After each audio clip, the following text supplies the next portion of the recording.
Here are 3 things that almost everyone gets wrong about studying for the SAT, and I'm making this video so you don't make these mistakes. The first misconception you probably have is taking 1 practice test per week is good. This is extremely bad. I wouldn't even tutor somebody who only takes 1 practice test per week because they're wasting my time. When you take a practice test, you get traumatized.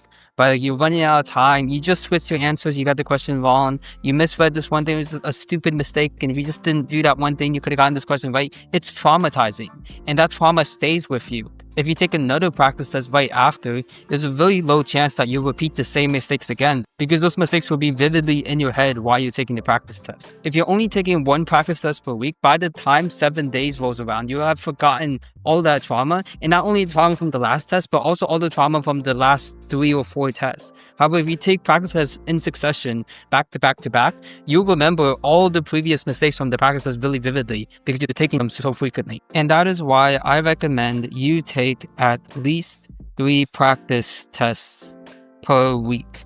Because if you compare the person that takes 3 practices per week to the person that only takes 1 practice per week, the person that takes 3 practices per week will not only improve 3 times faster, it's also much easier for them to improve since all the trauma from the previous practices will stick with them because they're taking the practices so frequently. I've actually had lots of times where no matter what I tried doing, a student's score just wouldn't improve and they were taking 1 practice per week. But as soon as we switched to 3 practices per week, the score started improving. So if you're stuck in a plateau right now where your score isn't improving from practice test to practice test, this might be a good reason why. Now, you're probably wondering right now, where the heck am I going to get enough practice tests to do 3 practice tests per week? Because there's only 7 official practice tests made by College Board that you can take on the Blue Book app, right? And by the way, 7 practice tests is nowhere near enough. You need a lot more practice tests if you want to get the maximum score increase you can possibly get.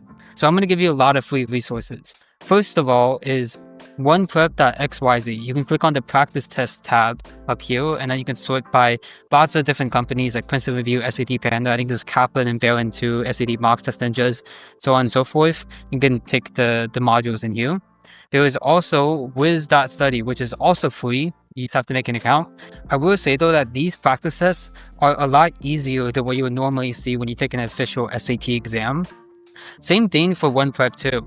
These resources, even Princeton Review, the practice tests in here, at least like the questions, the way that they were made, they were imitations of the actual thing, and they're not good imitations. Like, you'll form bad habits if you do these questions. So what I recommend you doing is you save the official practice test on Blue Book towards the end of your SAT prep journey. And when you're first doing SAT practice tests, do the ones made by the third-party companies like Princeton Review or Test Ninjas, because these are less high quality ones. However, just spamming practices isn't going to work, which brings us to the second misconception. Not improving from each practice test is okay, because it's not okay. Imagine if you were able to improve by at least 30 points from every single practice test you took. Just by definition, if you take 10 or 15 practice tests, you'll get a 1600. But how do you actually improve from every practice test you take? This is actually my specialty, and I'll be making a separate series of videos just on this topic alone. But overall, there's 2 main points to do this. First of all, after each practice test, find your biggest weakness, what's holding you back the most, and just get rid of that weakness. This is the most bang for your buck in terms of the time you put in and the outcome you'll get. This is always work on your biggest constraint. The second idea is do everything in your power to never make the same mistake again. Because if you never make the same mistake again, you eventually run out of mistakes to make and you get a perfect score. However, all of that is a lot easier said than done, which is why I'll be making a separate series of videos just on those topics alone. Overall though, your entire strategy when you're studying for the SAT, like what's on top of your mind, should always just be improving from every practice test you take. This is super important. This should basically be your mantra for all of SAT prep. Every single time you don't improve from a practice test, you just wasted that test you took, as well as all the time you spent studying for that practice test. If you were to combine these 2 things, your score would improve exponentially faster than anyone else studying for the SAT, other than the people who are also doing this, obviously. Okay, the third point is learning the concepts is SAT prep.